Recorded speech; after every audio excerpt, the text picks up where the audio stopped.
Welcome to the Senior Techie Podcast. Imagine wearing a ring made entirely out of compressed air pollution. Wait, really? Air pollution? Yeah, or, tearing a page out of a book to instantly purify contaminated drinking water.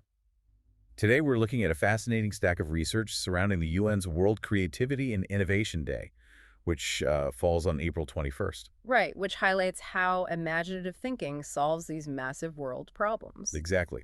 We're going to explore how seemingly crazy ideas turn into real-world solutions and why that same process applies perfectly to, well, you mastering new technology. But before we get to the giant smog vacuums, we should probably clarify some terminology our sources use constantly, like creativity versus innovation. Right, people hear them used interchangeably all the time. Yeah, but they are fundamentally different concepts when it comes to solving problems. I mean, I usually think of it like this. Creativity is dreaming up a brilliant, never-before-seen recipe in your head.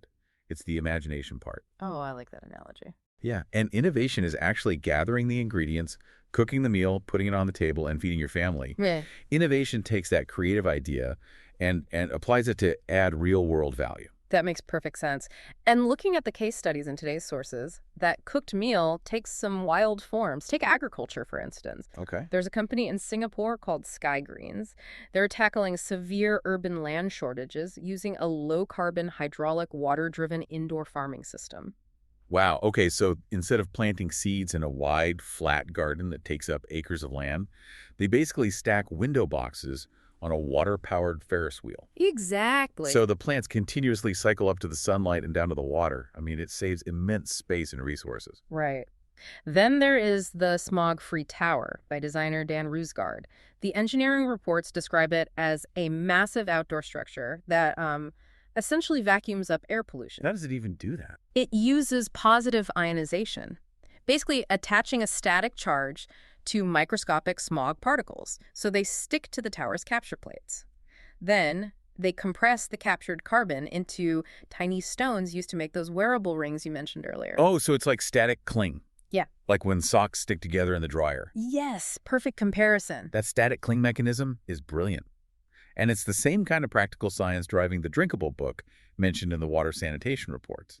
It looks like a normal manual, but the actual paper is infused with silver nanoparticles. Oh, wow. Yeah, so when you pour dirty water through a torn-out page, those silver ions act like, well, microscopic torpedoes.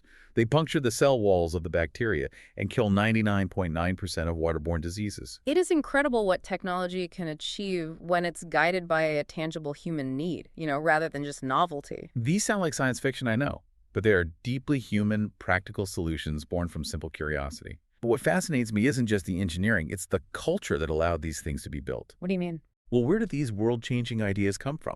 They don't magically appear. You don't get a water-powered farm or a smog tower unless the designer's team feels safe pitching genuine and weird ideas without getting laughed out of the room. Right. The industry term for that environment is psychological safety. Psychological safety. Okay. Yeah. In modern workplaces, this means having no bad ideas, brainstorming sessions, or, mixing up departments so different perspectives collide, or giving employees a dedicated 1-hour passion project to tinker with.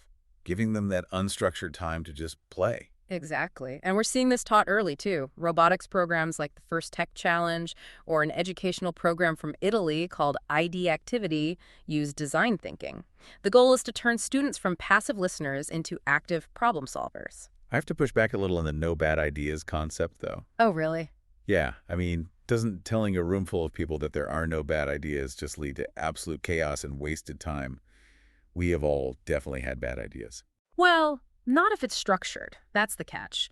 Design thinking provides the guardrails. You don't just sit around dreaming, you follow a rigid process. Okay, so what's the process? You explore the problem, you ideate, which is that no bad ideas phase, but then you immediately move to building a physical prototype. Finally, you experiment in the real world to prove its value. So the wild ideas are filtered through rigorous testing. Reading through these sources for the Senior Techie, it just clicked for me.